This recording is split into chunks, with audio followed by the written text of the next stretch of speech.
Vamos con el cannabis. O sea, el cannabis exactamente, ¿qué es? ¿Qué hace? ¿Y es tan inocuo como algunos quieren hacer ver o no? Vale, no lo es, ya te lo adelanto. Vale, a ver, está. Bueno, pues vamos al siguiente tema. No, a ver, todo tiene sus matices. El cannabis tiene usos terapéuticos muy importantes y también tiene usos recreativos que pueden ser relativamente seguros. La mayoría de gente, no nos engañamos, claro, ¿no? Lo usa recreativamente. Pero también es verdad que hay un discurso a veces excesivamente blanco con respecto al cannabis y no todo es maravilloso, ¿no? Quiero decir, el cannabis, bueno, es una planta, generalmente, es el cogollo de la parte floral de la cannabis sativa, que es una planta bastante fácil de encontrar en cultivo ilegal y también en algunas regiones sobre todo en la zona de la India, si no me equivoco. Lo que tiene es que tiene varios principios activos esta planta, ¿no? Tiene tanto el THC, tetrahidrocannabinol, que es responsable de la mayoría de los efectos psicoactivos de la sustancia, o sea, de la planta, o sea, de lo que nosotros notamos cuando fumamos, de ese cambio perceptual, de esas sensaciones. Luego tiene CBD, cannabidiol, que es un modulador fundamentalmente de los efectos del THC. O sea, el CBD tiene muy poco efecto psicoactivo en sí mismo, o sea, si tú lo consumes prácticamente no notas nada, pero sí que es verdad que cuando está acompañado del THC cambia mucho el efecto que tiene el THC.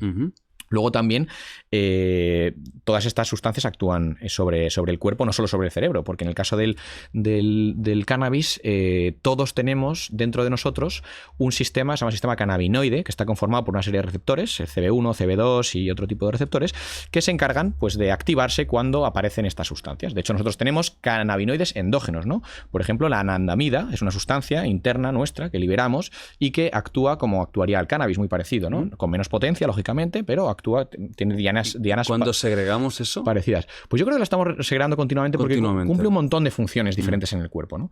Sin ir más lejos, el sistema inmune tiene bastantes receptores cannabinoides, ¿no? De ahí viene el uso terapéutico del cannabis, porque somos capaces de modular ligeramente el sistema inmune con el uso de cannabinoides exógenos como el THC o el CBD, ¿no?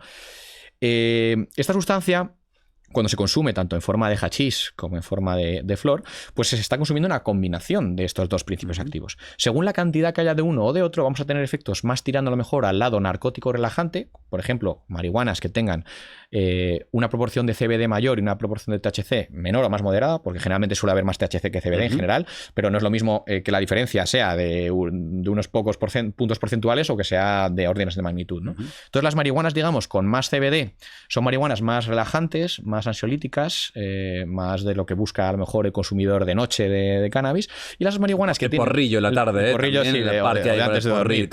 Que al final a veces se acaba convirtiendo en la puerta un poco más de estar muy pendiente de la sustancia. O sea, hay personas que llega un momento que se acostumbran tanto a fumar para dormir que es como que si no tienen su cannabis no pueden dormir. Y eso pues tampoco es sano. Quiero decir que por más que haya un uso así un poco más sí, que no sea para estar de fiesta, pero bueno, que claro, es una droga igual, claro. Sí, que hay que tener cuidado en su uso diario, ¿no? Sobre todo el problema del cannabis, en mi opinión, o sea, es una sustancia que en determinadas personas o sea, bueno, en muchas personas puede ser muy segura si se utiliza adecuadamente, pero cuando el uso empieza a ser muy regular, ahí ya empieza a haber más problemas, ¿no? No que los haya en el momento, pero sí que la persona pues a lo mejor genera una dependencia, que las dependencias tampoco es que sean muy negativas siempre y cuando no sean dependencias que impacten en la vida. Al final, lo importante de una adicción es el impacto que tiene en la vida, porque por ejemplo todos podemos decir, nada, yo soy adicto a mi teléfono porque lo uso bastante, pero a lo mejor pues no está teniendo un impacto negativo en mi vida, entonces no es una adicción como tan relevante, ¿no? En el caso del cannabis, pues bueno, hay gente que a lo mejor se fuma su porrito antes de dormir durante muchos años y no le da problemas, pues bueno, pues a ver, pues si tienes una dependencia, como la puedes tener al café para ir a trabajar,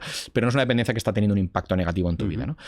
¿Qué pasa? Que el cannabis moderno, el cannabis reciente, se ha ido primando, digamos, las variedades que tienen concentraciones de THC mayor, porque pegan más y sobre todo por eso que te comentaba antes, porque el mercado negro, o sea, el hecho de haber ilegalizado estas drogas hace que los dealers, los distribuidores de drogas, los cárteles, los narcos, prefieran mover drogas lo más potente posibles porque son más rentables. O sea, si yo en una lancha puedo meter 3 millones de dosis, prefiero meter 3 millones de dosis que meter 200.000. Claro. Entonces, si el cannabis que llevo es más potente, voy a poder vender más dosis y voy a sacar más dinero, ¿no? Y esto es totalmente una respuesta del mercado a la ilegalidad. O sea, en mercados legales no tendríamos marihuanas tan potentes como las que hay ahora mismo en el mercado negro, porque no habría esa necesidad imperiosa de poder mover la mayor cantidad de dosis posible en un viaje en lancha o en avión o en contenedor marítimo, ¿no? Entonces, a día de hoy tenemos cannabis muy potentes en cuanto a cantidad de THC y menos CBD. Y estos cannabis, pues lógicamente son cannabis que tienen un perfil mucho más psicodélico, podríamos decir, ¿no? La persona siente como tiene más cambios perceptuales intensos, esa sensación de alteración sensorial, de la música, del pensamiento, que es básicamente el efecto que se suele buscar en el uso del cannabis recreativo, digamos, ¿no? No tanto a lo mejor el quedarse dormido, pero sí el estar como más activado, reírse un poco, tener un punto de vista diferente de la realidad, ver colores, escuchar la música de forma diferente, ¿no? Entonces, ¿qué peligros tiene el cannabis? Pues fundamentalmente para la salud mental. O sea, es una sustancia que le pasa un poco como los psicodélicos. A nivel fisiológico, tiene muy poco, o sea, tiene impactos, pero que no son como demasiado, no suponen riesgos para la vida inminentes. Es decir, una persona que se pase de cannabis no se muere, no le da un infarto, no, o sea, puede tener una taquicardia, porque también producen bajada de tensión, y esa bajada de tensión, como he dicho antes. O sea, casos muy extremos. Sí, y raros. bueno, un amarillo, que se llama un blancazo amarillo, un según blancazo, como típico de amarillo, morado, según donde estés en cada región del mundo, lo llaman de una forma diferente. No sé si será por el color de piel de la gente que vive en cada sitio, pero un amarillo, un blanco, un blancazo, un morado. Que te quedas ahí todo hecho polvo, ¿eh? Sí, pues eso es una bajada de tensión producida por el cannabis, que a veces el corazón intenta compensar acelerando el latido para asegurarse de que llega sangre a todos lados, y eso es lo que hace es que tengas una taquicardia, te puedes encontrar muy mal, o sea, puede ser muy desagradable una sobredosis, digamos, de cannabis, pero no es letal generalmente, ¿no? Lo que sí que pasa es que el cannabis, cuando se consume sobre todo de forma regular, pero también puede pasar cuando la tomas de forma puntual, tiende a desestabilizar bastante a nivel cognitivo.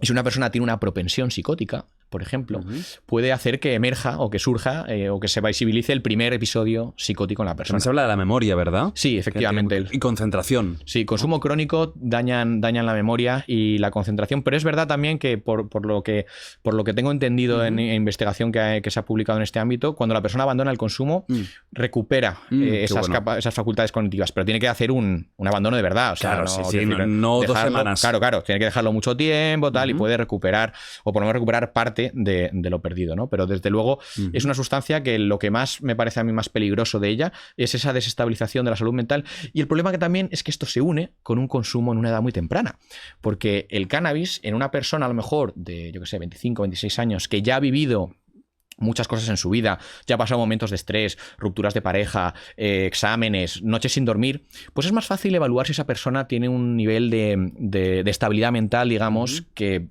más o menos aguantaría la experiencia del cannabis. Pero cuando una persona de 14 años, de 15 o 16 años, que está todavía en instituto, que no ha tenido grandes estresores en la vida todavía, o sí, pero que generalmente no ha tenido, pues yo que sé, a lo mejor grandes amores, grandes rupturas. Que no tiene hipoteca que pagar. Claro, no ha tenido épocas de exámenes de no dormir y cosas así que se vienen como más en la universidad, esa persona todavía no sabemos si tiene una propensión psicótica.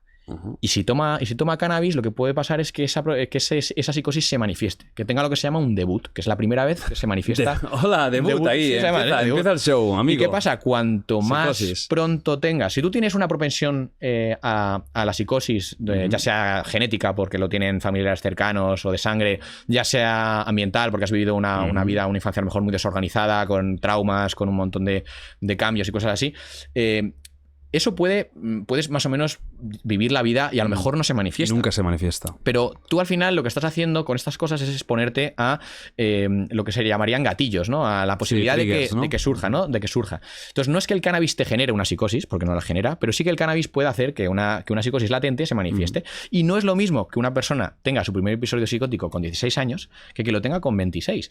Porque lo que es la prognosis de la enfermedad, o sea, el desarrollo de la enfermedad va a ser muy diferente. Y además también el impacto que puede tener en la vida que una persona que todavía no ha ido a la universidad, que todavía no ha tenido un empleo y tal, de pronto tenga psicosis, a que lo tenga una persona que ya ha ido a la universidad, que ya tiene un trabajo, o sea, el impacto es muy diferente en la vida de la persona, ¿no? Entonces, en este sentido, yo diría que el cannabis, uno de los principales problemas que tiene a día de hoy es que lo consume gente muy joven, muy joven. O sea, si fuese una droga que consumiese gente más mayor y no tanto gente joven, yo creo que sería muchísimo menos problemática, ¿no? Y tampoco es una droga muy problemática de por sí, es decir, sí que es verdad que esto pasa, pero los porcentajes de esquizofrenia, por ejemplo, de trastornos psicóticos en la sociedad están fijados generalmente, es decir, no sé si están en torno al 1% o más, y algunos estudios se han hecho en países con mucho consumo de cannabis comparándolo con otros, y básicamente se ha visto que las tasas de porcentuales de enfermedad mental psicótica en la población son las mismas en ambos países. Lo que pasa es que en el país en el que se está consumiendo mucho cannabis, hay debuts mucho más tempranos. La gente tiene ese... Y eso, ya te digo, que tiene un impacto importante en la vida de la persona. No es lo mismo.